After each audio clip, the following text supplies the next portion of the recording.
Let me ask you something. Have you ever walked away from someone or something so silently they didn't even realize they lost you until the silence became deafening? I have. There was a time in my life when I begged for understanding. I over-explained my worth. I argued to be seen, to be heard, to be loved correctly. I thought if I just said the right thing, did the right thing, stayed just long enough, they'd finally realize my value. But they didn't, so one day, I left quietly.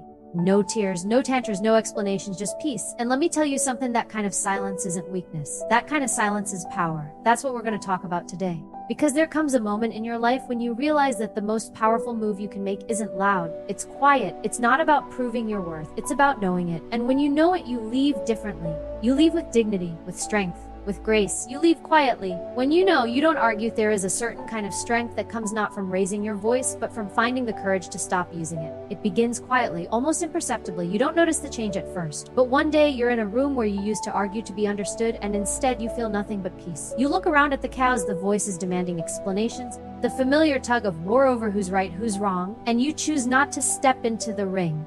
That's the moment now. You stop explaining yourself, not because you've run out of words, but because you've realized your words are falling on ears that were never open in the first place. You realize that people only hear what they want to hear, and sometimes they've already made up their minds. It's not about facts or reason or love anymore, it's about control. And when someone is committed to misunderstanding you, it doesn't matter how carefully you craft your message.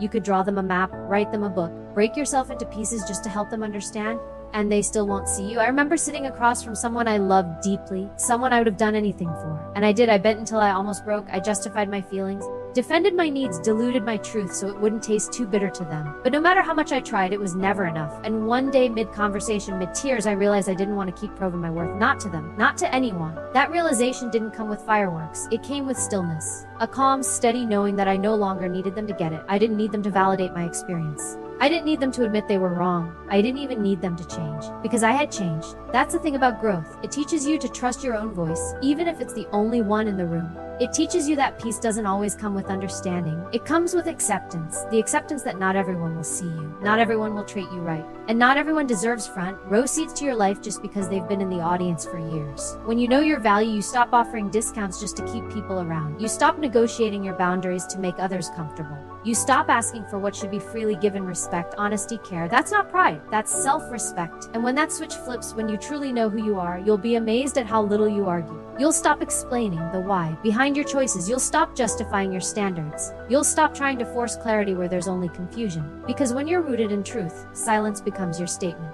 I've learned that people who love you don't need a long speech. They feel you. They respect your silence just as much as your words. But people who only want the version of you they can control, those are the ones who'll accuse you of being distant, of being cold, of being too much or not enough. Let them. You're not here to shrink yourself for someone else's comfort. You're here to take up space in your own life fully, authentically, unapologetically. There's something powerful about being able to walk away, not with anger, not with bitterness, but with clarity. When you leave a conversation knowing you didn't have to raise your voice to know your worth, that's power. When you stop fighting to be understood and start choosing peace, that's transformation. Not every battle is yours to fight. Not every misunderstanding deserves your energy. Sometimes the most courageous thing you can do is put your hands down, close your mouth, and walk away knowing you've said all that needed to be said, without saying a word. When you know, you don't argue. You just know, and you walk quietly, but with everything you need. Peace is the new revenge. Revenge used to wear a different face. For a long time, I believed it like proving someone wrong, like success so loud they couldn't ignore it, like walking past them with a new life, a new love, a new version of myself that screamed, "Look at what you lost." I thought if I could just become more, do more, achieve more, then somehow they'd regret what they did. They'd ache for what they let go. That, I thought, was power. But all that really did was keep me tethered to pain. Because here's the truth no one wants to tell you: if your healing is built on the foundation of someone else's regret, then you're not really free. You're still living in response to their actions. You're still performing, still reacting, still handing them the pen and letting them write the next chapter of your life. That's not revenge. That's captivity. Peace, now that's something different entirely. Peace doesn't seek an audience. Peace doesn't post about itself. It doesn't show up with glitter and noise. Peace is quiet, but it's undeniable. It's the moment you wake up and no longer check your phone hoping for a text that validates your worth. It's the silence that doesn't feel heavy anymore. It's walking through your day without the shadow of what they did clinging to your shoulders. It's real, it's light, and it's yours. There's a kind of strength and peace that no amount of revenge can match, because peace doesn't come from proving anything. It comes from releasing everything, especially the illusion that they ever had the power to define you. Especially the lie that they took something from you that you can't get back. They didn't take your light, they didn't take your worth. At most, they delayed your peace, but they never destroyed it. You reclaim that when you stop needing them to see it. You reclaim it when you stop needing to be seen at all. The people who hurt you, dismissed you, broke you. Some of them will never acknowledge what they did. Some of them will write the story so they don't have to face their own reflection. Let them. That's not your business anymore. Your business is you, your peace, your healing, your quiet, powerful return to yourself. And yes, it's gonna hurt before it heals. Peace doesn't arrive overnight. It starts in small, ordinary moments. The first time you hear their name and it doesn't steal your breath. The first time you see a photo and it doesn't crack your chest. The first time you laugh genuinely and realize the world didn't stop spinning when they walked away. That's peace. And that's your power. Because nothing haunts the people who mistreated you more than knowing you're okay without them. That your world kept turning, kept shining. That your joy came back and they had no part in it. But here's the twist. The peace you find isn't really about them at all. It's about you. It's about building a life that doesn't depend on who left, who stayed, or who never said sorry. It's about deciding that your healing matters more than your pride. That your happiness is worth more than your pain. You stop trying to make them feel what you felt. You stop chasing closure like it's the key to your future. Because you realize you are the closure. You are the final chapter. You are the proof that growth is possible even after devastation. Your peace becomes your revenge not because it wounds them, but because it heals you. And healing, real, wholehearted, soul deep healing, doesn't scream for attention, it simply shines. So if you're wondering how to make someone regret what they did, let me offer you something better. Don't make them regret. Make yourself proud. Live, breathe, love again, not to get back at them, but to come back to you. That's peace, that's power. That's the new revenge. Growth isn't loud. It's lonely. Growth doesn't arrive with confetti. It doesn't come with applause or Instagram posts or a crowd of people cheering you on. No. Real growth, the kind that changes your life from the inside out, usually comes wrapped in silence, in solitude, in moments so quiet they feel hollow. And yet, those are the very spaces where everything begins to shift. There's a reason we say things like growing pains, because growth hurts, not because you're doing something wrong, but because you're letting go of what no longer fits. And letting go, that's a grieving process. You're not just shedding people or habits, you're shedding identities, versions of yourself you once clung to, beliefs you once held, environments you once tolerated just to belong. You want to grow, then get ready to feel alone. Not forever, but long enough to rebuild. Because the truth is, when you start choosing better for yourself, for your future, for your soul, you naturally drift away from what kept you small. You start seeing things more clearly. You notice the subtle jabs in conversations, the energy that feels heavy in rooms you used to frequent, the way you used to laugh just to keep the peace, or nod along to things that never sat right with your spirit. And suddenly you can't do it anymore. You can't be who you were. You can't sit comfortably in spaces that ask you to shrink. You can't pretend not to notice the cracks. So you stand up, you leave, and it's not dramatic, it's not loud. It's a quiet, aching shift that happens deep within you. You walk away not because you hate those people or those places, but because you finally love yourself enough to say, this doesn't fit anymore. But here's the hard part. When you walk out of the rooms that made you feel small, you don't immediately walk into new ones. There's a hallway, and it's silent, and you'll start to wonder, did I make a mistake? You didn't. You're just in the in-between. And that place, that's where most people turn back. Because the silence gets too loud, the loneliness gets too heavy. The temptation to go back to what was comfortable, even if it was painful, starts to whisper in your ear. But don't go back, stay in the hallway. Stay in the discomfort. Stay with yourself, because that space between who you were and who you're becoming is sacred. It's where your roots go deeper. It's where your voice gets clearer. It's where you start to learn who you really are, without the noise of everyone else's expectations, without the pull of unhealthy attachments, without the distractions that once numbed you. And yes, it will be lonely, but loneliness isn't the enemy, it's an invitation to meet yourself, to understand your patterns, to heal the parts of you that kept choosing less, to finally ask, what do I want? Who am I really when no one is watching? The people who are meant to walk with you in this next chapter, they'll meet you on the other side. But not while you're still clinging to who you used to be. Not while you're still pretending you don't need more. Not while you're still afraid of standing alone. Growth isn't flash. It doesn't beg for attention. It's not a transformation montage set to music. It's silent mornings. It's crying in your car. It's setting boundaries that make people uncomfortable. It's turning down invitations. It's choosing sleep over chaos. It's reading the book, going to therapy, writing the journal entry, saying no, saying yes to yourself. And somewhere in the middle of all that loneliness, something shifts. You start to recognize yourself again, not the version you perform for others, but the real one. The one who doesn't settle. The one who doesn't chase. The one who's, even if she stands alone, that's growth. Quiet, unshakable, yours. So if it's quiet in your life right now, if it feels like everything familiar is falling away, don't panic. Don't rush to fill the silence. Sit with it. Let it teach you. Let it transform you. Because that quiet, that's where the real work begins.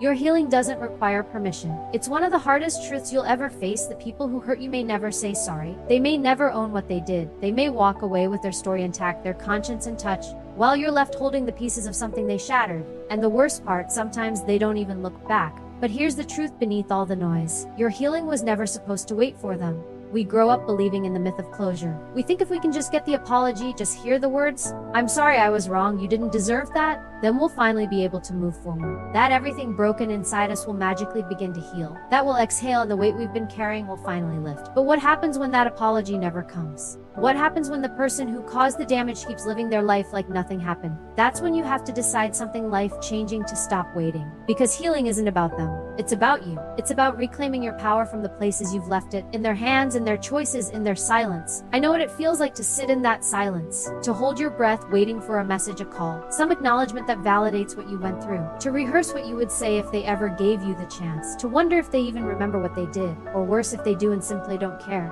That pain is real. That longing is real.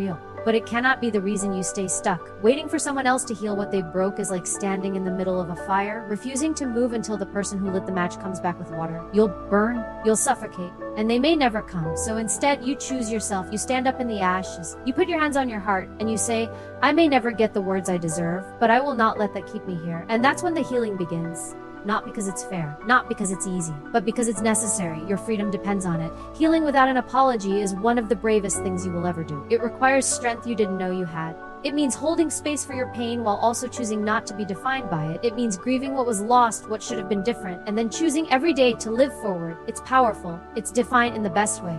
Because you're saying, "You don't get to write the end of my story." You're taking the pen back.